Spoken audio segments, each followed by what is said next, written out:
August 25, 2017, 10 p.m. Rockport, Texas. The wind speed has just been recorded at 130 miles per hour, and it is still climbing. This is not the storm anyone predicted 48 hours ago. 48 hours ago, Harvey was a disorganized cluster of clouds, a tropical depression barely worth naming. The Gulf of Mexico had other plans. What you are about to witness is the story of the costliest natural disaster in American history. Of nearly 60 inches of rain, the most ever recorded from a single storm, falling on one of the largest cities on Earth. This is Hurricane Harvey, and it begins with silence. Hurricanes are machines. They run on heat. Warm ocean water evaporates, rises, rotates. The system tightens into a spiral. The eye forms, and as long as the ocean keeps feeding it warm, moist air, it keeps growing. The Gulf of Mexico in August 2017 was running 2 degrees warmer than average. That doesn't sound like much. But to a hurricane, 2 degrees of warm water is rocket fuel. Harvey rapidly intensified. In under 72 hours, it went from a disorganized tropical depression to a Category 4 hurricane with sustained winds of 130 miles per hour. But Harvey's deadliest weapon was not the wind. It was rain. The science behind why Harvey became the wettest storm in American history comes down to a single word: stalling.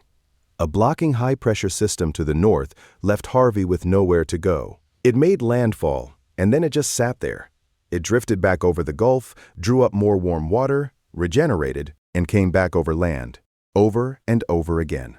For 4 days, in some locations, 60 inches of rain would fall. The average annual rainfall in Houston is 49 inches. Harvey beat that in 4 days. Nothing in the United States had ever seen numbers like this. Not in recorded history. By August 23rd, the National Hurricane Center had issued watches and warnings for the Texas coast. Governor Greg Abbott declared a state of disaster in 30 counties. In Corpus Christi, stores ran out of plywood and water by noon. In Rockport, the mayor issued a mandatory evacuation. He looked directly into the cameras and said something no mayor normally says: if you're not leaving, you need to write your name and social security number on your arm in permanent marker, so rescuers can identify your body. In Houston, 150 miles to the northeast, Mayor Sylvester Turner made a different call. He did not order a mandatory evacuation. His reasoning: the nightmare of 2005, when Hurricane Rita triggered a mass exodus of nearly 3 million people. The highways became parking lots. People ran out of gas, sat in 90-degree heat for 20 hours. People died in the gridlock. Turner told Houstonians to shelter in place.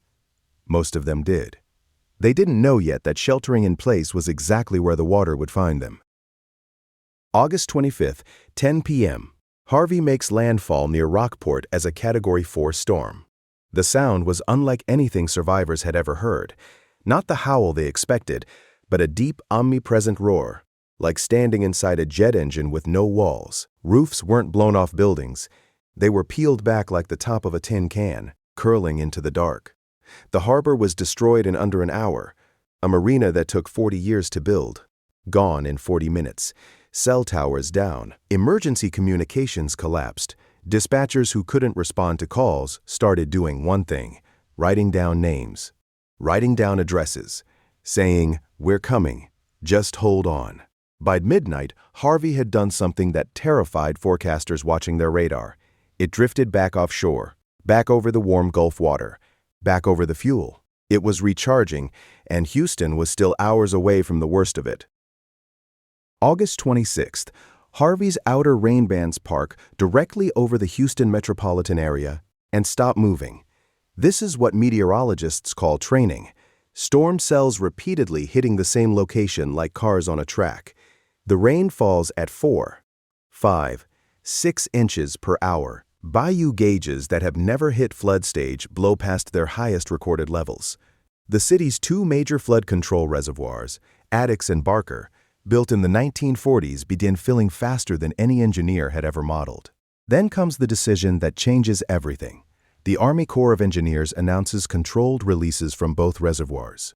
The dams are filling so fast that if they overtop uncontrolled, the surge downstream would be catastrophic. So they open the gates. And neighborhoods that are not in any floodplain, that never expected to flood, that aren't on any flood map, begin to fill with water. Nobody warned them. There was no evacuation order. No announcement reached them in time. They woke up to water at their ceilings. The Harris County 911 Center receives 56,000 calls in a single 24-hour period. Wait times reach 2 hours. People are calling from attics, from rooftops, from cars that are sinking. The infrastructure meant to protect Houston was now helping to drown it. August 27th. The sun rises over Houston, and what it illuminates is not a city, it is a lake. 52 counties under disaster declaration, 30,000 people in emergency shelters, more than 100,000 structures flooding, and the rain is still falling. In Beaumont, the water intake system is submerged. A city of 118,000 people has no running water, not reduced pressure, not brown water, no water at all. In Port Arthur, the police chief asks citizens with boats to come help. Official services are overwhelmed.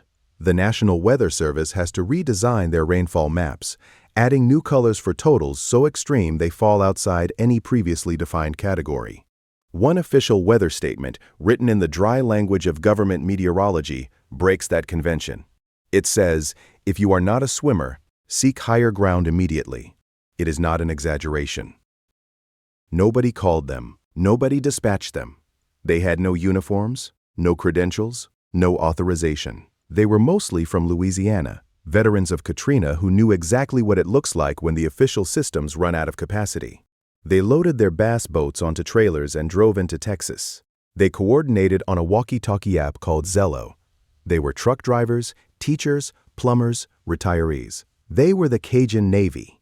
In all, official rescue services and civilian volunteers together rescued approximately 88,000 people from Harvey's floodwaters. The Coast Guard conducted over 700 rescues.